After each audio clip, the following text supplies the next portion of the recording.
তাহলে কি কর্মসূচি আছে আজকে আপনাদের?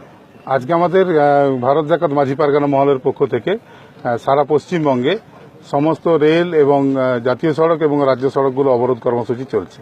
কি দাবি? এখন এটা সমস্যা হচ্ছে যে আমরা বিভিন্ন সময়ে বিশেষ করে শিক্ষা বিষয় নিয়ে আমরা সরকারের সাথে বিভিন্ন রকম আলোচনা করেছি। আপনারা জানেন 2008 সাল থেকে পশ্চিমবঙ্গে সাঁওতালি মাধ্যমে শিক্ষা শুরু হয়েছে, কিন্তু সেটা এখনো পর্যন্ত কোনো বিদ্যালয়ে কোনো স্থায়ী শিক্ষক নিয়োগ করা হলো না। 2018 সালে ছেলেমেয়েরা মাধ্যমিক পরীক্ষা দিল সাঁওতালি মাধ্যমে। তারা without teachers, without books, without any infrastructure of education তারা পরীক্ষা দিল। তো তারপরেও আমরা বিভিন্ন সময় সরকারের সাথে আলোচনায় বসেছি। আমরা মাননীয় শিক্ষামন্ত্রীর সাথে 3বার আলোচনায় বসেছি।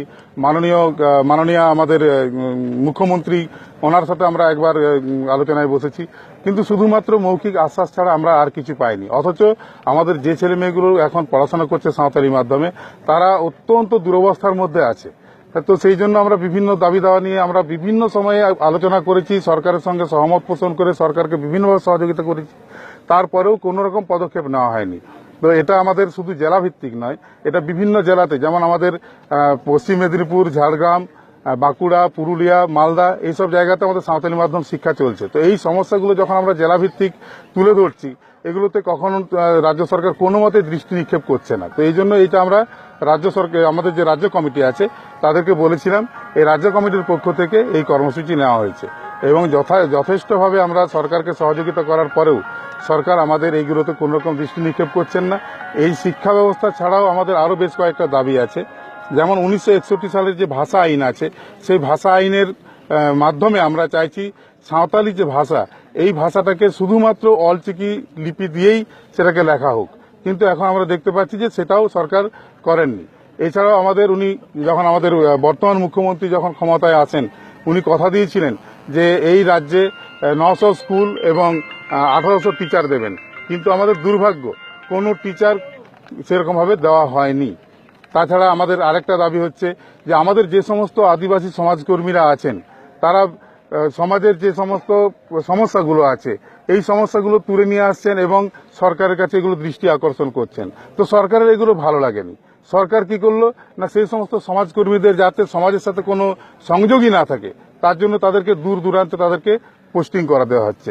আর একটা ব্যাপার হচ্ছে যে আমরা দেখতে পাচ্ছি ভারতবর্ষের বুকে সবচেয়ে এগিয়ে আছে পশ্চিমবঙ্গ, সেটা হচ্ছে 2 নম্বরই এসটি সার্টিফিকেটে 1 নম্বর হয়ে গেছে। আমরা এখন দেখছি যে সমস্ত আদিবাসীরা, আপনারা যদি এসএসসির লিস্ট যদি দেখেন, এসটি লিস্ট, সেখানে আদিবাসীদের একটি প্রকৃত আদিবাসীর আপনারা নাম পাবেন না।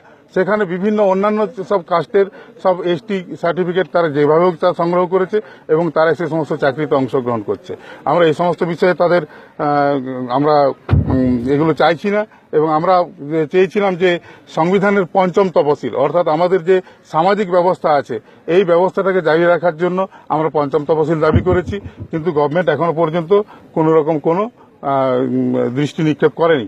তো আমরা সেই জন্য চাইছি যে এগুলো অবিলম্বে আমাদের এই দাবি দাওয়াগুলো পূরণ করা হোক, আর যতক্ষণ পর্যন্ত এই দাবি দাওয়াগুলো পূরণ করা হবে ততক্ষণ পর্যন্ত এই আন্দোলন চলতে থাকবে। অর্থাৎ অনির্দিষ্টকালীন এই অবরোধ আমরা শুরু করেছি এবং এটা চলতে থাকবে। এই ধরুন আজকে যে আপনারা অবরোধ শুরু করেছেন বা এটা যে ঘোষণা করেছিলেন, তারপর সরকারের তরফ থেকে কোনো প্রস্তাব দেওয়া হয়েছে বা কোনো আলোচনায় বসা হয়েছে আমাদের সাথে? সরকারে আমরা চেয়েছিলাম রাজ্য সরকারের তরফ থেকে রাজ্যভিত্তিক একটা আমাদেরকে ডাকা হোক, কিন্তু সেরকম কিছু হয়নি। স্থানীয়ভাবে আমাদেরকে এই জেলা থেকে আমাদের মাননীয় এসপি সাহেবরা আমাদেরকে ডেকেছিলেন এবং তারা যে শর্ত আরোপ করেছিলেন সেই শর্তে আমাদের রাজ্য কমিটি রাজি হয়নি। শর্তটা এরকম ছিল যে আপনারা এটা উইথড্র করে নিয়ে আসুন, অর্থাৎ এই যে অবরোধ কর্মসূচিটা আছে এটাকে আপনারা এখানেই স্টপ করুন, তারপরে আলোচনায় বসুন। কিন্তু আমরা তো সময় দিয়েছিলাম, আমরা এই 20 তারিখ পর্যন্ত সময় দিয়েছিলাম যে 20 তারিখের মধ্যে আমরা যে কোনো একটা পদক্ষেপ আপনারা নিন যাতে করে আমাদেরকে এই পথে যেতে না হয়, কিন্তু 20 তারিখ পর্যন্ত কোনো কিছু স্টেপ নেওয়া হলো না। স্টেপ নেওয়া হলো কবে? সেটা 23 তারিখে, অর্থাৎ গতকাল, যেটা আমাদের আত্মহত্যার সমান হয়ে যাচ্ছে। তো আমরা এটা বললাম যে না, এইভাবে হবে না, আমাদের কর্মসূচি চলতে থাকবে, আমরা আলোচনাতেও বসবো, তো লেট আস ডিসকাস। তো ওনারা তাতে রাজি হননি, যার জন্য এই আলোচনাটাও ফলপ্রসূ হয়নি। আজকে কি কেউ আলোচনার জন্য ডেকেছে? না, আজকে কোনো আলোচনার জন্য কেউ ডাকেননি আমাদের। Thank you. মহলের পূর্ব পশ্চিম মেদিনীপুর এবং ঝাড়গ্রাম জেলা পারগানা।